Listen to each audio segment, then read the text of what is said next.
Hi, my name is Jonathan Hicks. I'm back at the Dice Cup, and this evening I'm joined by Mark. And we just finished playing Black Angel, which is a rather unusual Eurogame, essentially, with a psychedelic colour scheme, as you can see. The theme in this, incidentally, is that you are some kind of artificial intelligence, and you are sailing across the universe in this ship called the Black Angel, and humanity has kind of been wiped out, but we've programmed these robots to save us by taking our genes to the planet Spez, apparently this is called, and it's going to start the human race all over again on that planet. So in terms of how you actually play the game, though, we're each like our own artificial intelligence, and you're attempting to do the best job you can, and it's sort of most points wins at the end. In terms of what you do, though, on your turn, there is a helpful little grid here, which you definitely need. To start with, you can put cards alongside this grid in the middle. Now, you have a hand of cards, and they're sort of multi-use, so there's kind of missions on this side, but if you play it face down, let me get one, on either a row or a column, you can trigger all the matching coloured tokens, if you like, tiles, in the row where you place it. So this will get me 1 victory point, that's great, and then you sort of advance on the track around the outside. I don't get to do the grey one because it's got to match the colour, and then this one gets me another robot, that's great. I take one for my supply, and it goes to sort of general area when you can use them. So before you have a turn, you get to do this first, so that's quite nice. Then, if you move the cards out of the way, you get to place a dice, and this is the main action really.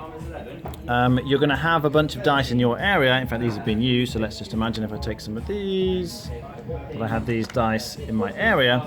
You get to use one of these dice on one of the main actions around the board, and there's like 6 kind of main actions around here.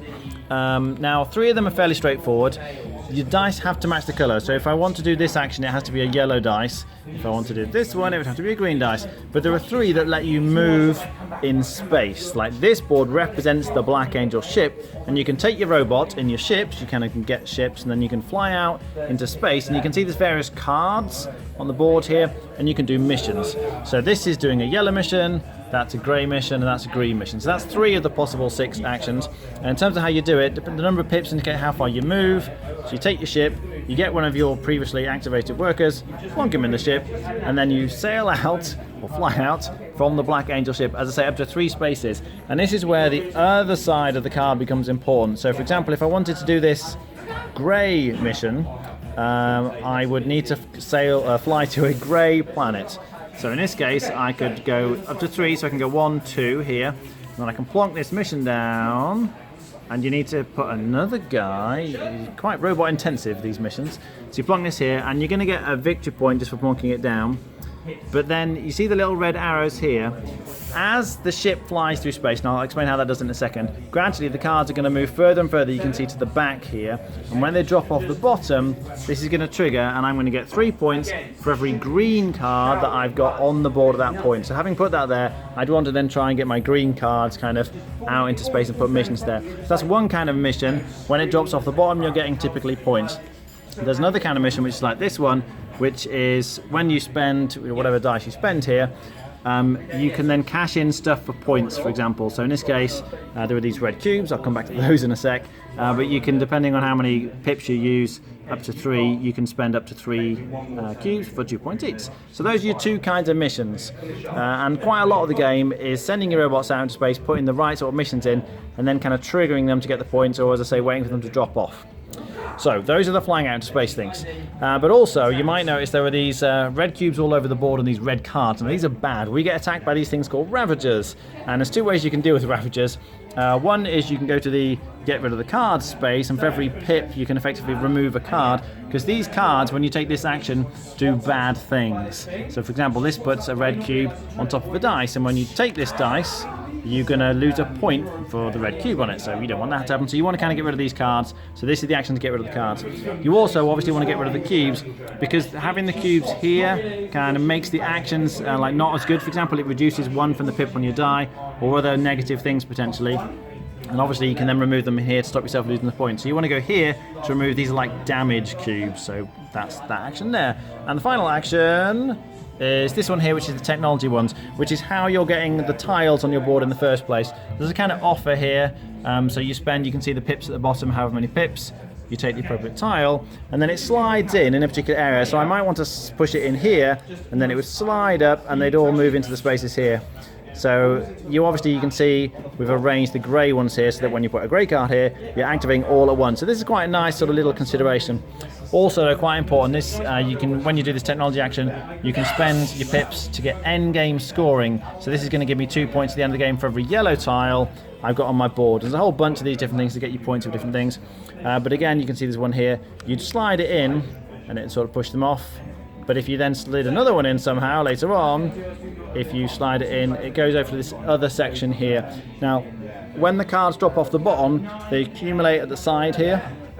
And each of these tiles can only score you a maximum of 4 points unless you manage to get it to drop off into this section, and then it can score you 4 points plus 2 for every card you got here. So in fact, I could score a maximum of 4 plus 2, 4, 6. That'd be 10 points I could get if I managed to get 5 of these grey tiles on here at the end of the game. That'd be a whopping 10 points. And you can see the end game scores for us are in the 40s, so actually 10 points is pretty significant. So that's the main way of scoring at the end. So you get scoring from your missions halfway through by kind of cashing in stuff for points, and then otherwise you're getting end game scoring from these tiles, or as I say, when the cards drop off. Oh, and I was going to say, how does the ship move?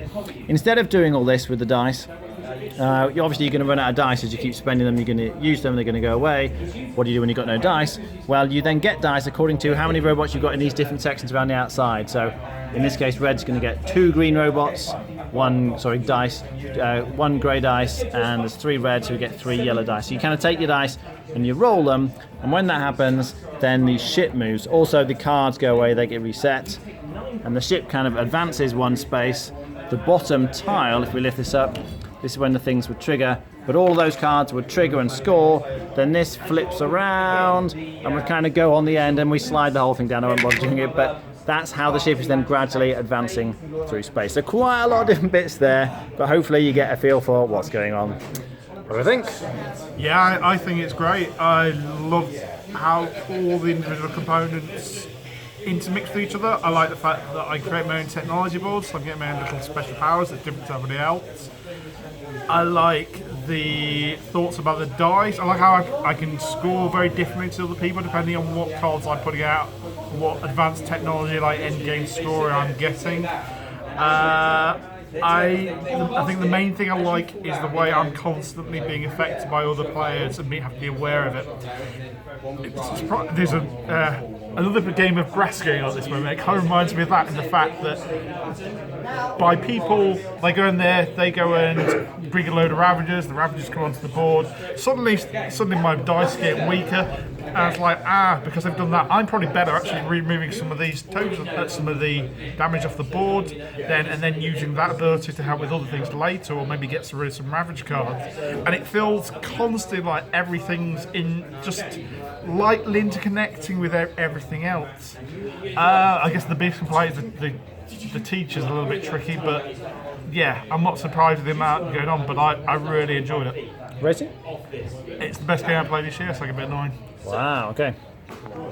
It's a strange one, this one, and I'm not quite sure where to sit on it. It's definitely very well designed. Everything fits together very well. In terms of Euro mechanisms, if you like, it's all really solid. And plenty of interesting decisions in terms of, you want to get the dice. As Mark was saying, the more missions you put out, that's the thing that attracts the Ravager cards. So you kind of want to get rid of the Ravager cards, but they're hurting everybody. It's just like, well, it's not really hurting me too much at this point. Maybe I'll leave it for another turn. And we all kept leaving them, and they built up, and we ended up with loads of damage and loads of Ravager cards, and it was really bad for everyone. So that's an interesting decision, because you're kind of helping everyone else. When you get rid of the cards or the damage cubes, you kind of get a certain resource there which can help you.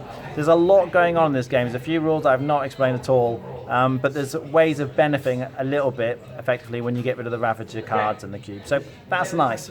Thematically though, I'm struggling to connect with the game. It's just a bit of a weird one.